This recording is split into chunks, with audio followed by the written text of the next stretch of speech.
Halo, Bismillahirrahmanirrahim. Apa kabar teman-teman semua? Kita berada di hari Kamis, tepatnya di minggu kedua di bulan Februari.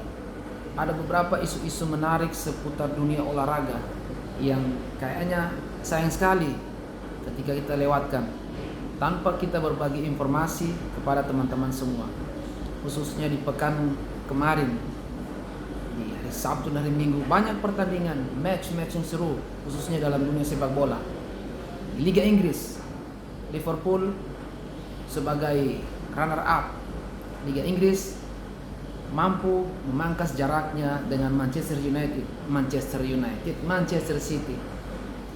Mereka berhasil memetik poin penuh di kandang Burnley dengan skor 1-0. Fabinho menjadi pemain yang man of the match karena satu gol yang berhasil diserangkan ke gawang Burnley. Manchester City masih tampil superior sehingga lawannya pun mampu dipukul telak dengan hasil skor yang cukup signifikan, besar, 4-0 atau berapalah kemarin, sehingga pucuk pimpinan masih berada di tangan Manchester City. Manchester United juga masih terseok-seok berada di peringkat 4 dan 5 kalau tidak salah. Mereka masih berjuang mencari permainan dan sentuhan terbaik mereka. Ralf Rangnick selaku coach masih terus mengutak-atik bagaimana taktikal yang terbaik, sentuhan yang terbaik, mengkombinasikan pemain-pemain tuanya dan pemain-pemain mudanya, senior dan junior. Di Liga Italia, liga yang bisa dikatakan level middle, namun persaingannya cukup ketat. Pucuk pimpinan klasemen masih dipegang oleh Milan. Sementara di runner up posisi kedua ada Inter Milan. Namun kalau melihat kualitas AC Milan, kayaknya sangat sulit mereka untuk mempertahankan posisi tersebut karena kualitas pemain mereka yang tidak begitu mendukung. Namun hasil di pekan kemarin sudah cukup membuktikan kalau mereka itu tim yang bermental juara. Dari sisi kualitas, ketika kita menilai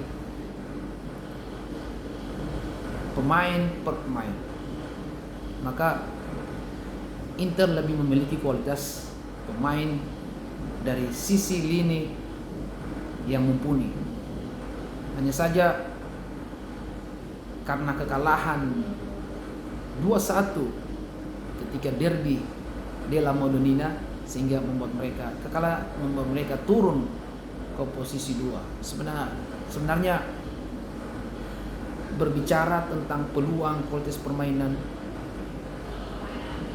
Inter Milan lebih di atas. Namun ada satu hal yang tidak bisa kita lupakan dalam dunia sepak bola, yaitu de fortuna atau bahasa kita takdir, keberuntungan.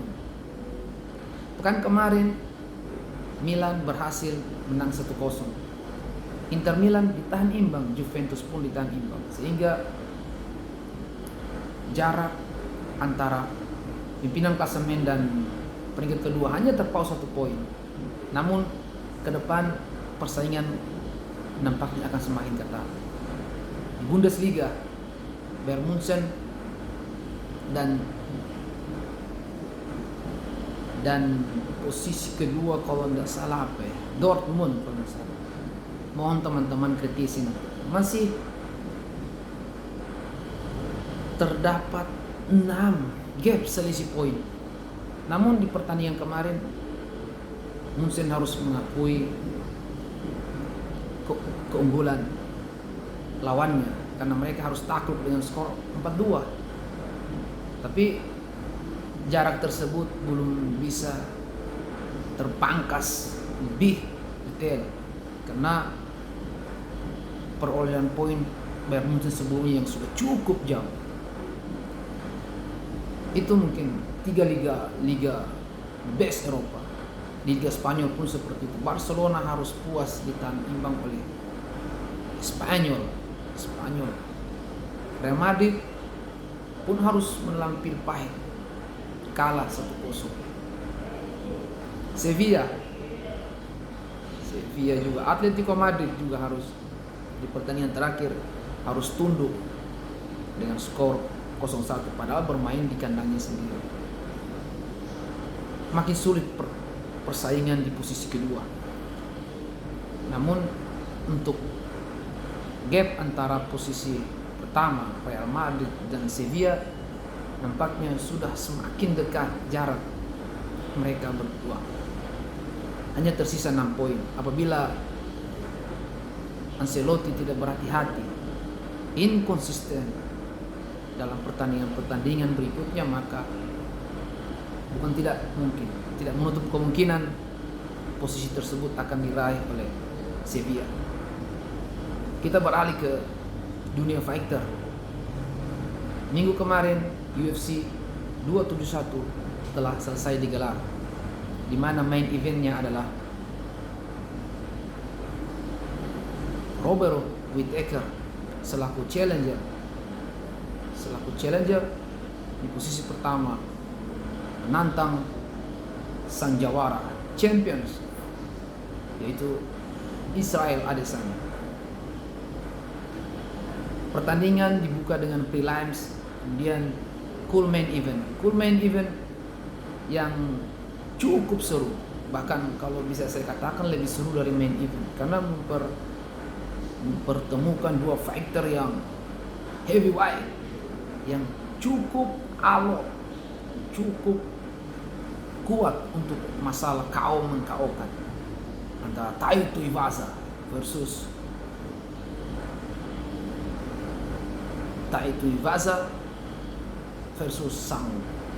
sang monster. Aduh, lupa lah siapa.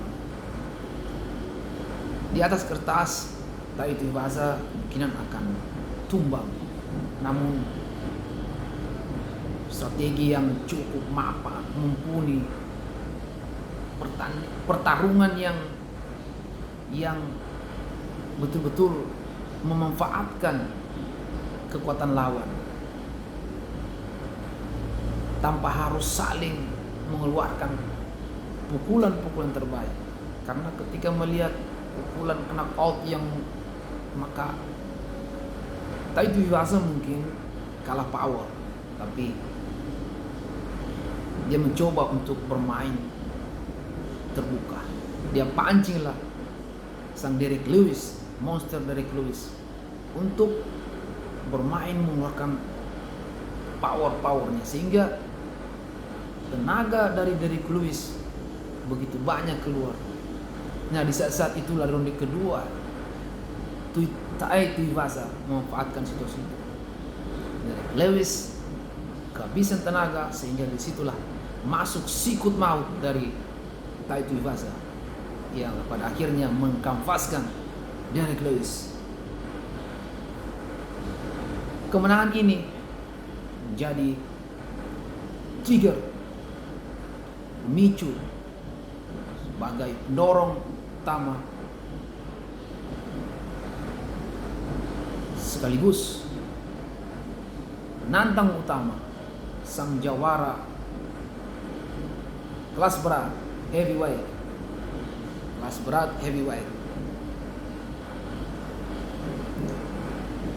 Kemudian di main event Robert Whittaker versus Israel Adesanya. Kalau kita perhatikan, kita analisis jalannya pertandingan, nampak sangat membosankan karena Robert Whittaker nampaknya begitu berhati-hati, khawatir kena counter attack, serangan balik, pukulan maut dari Israel Adesanya.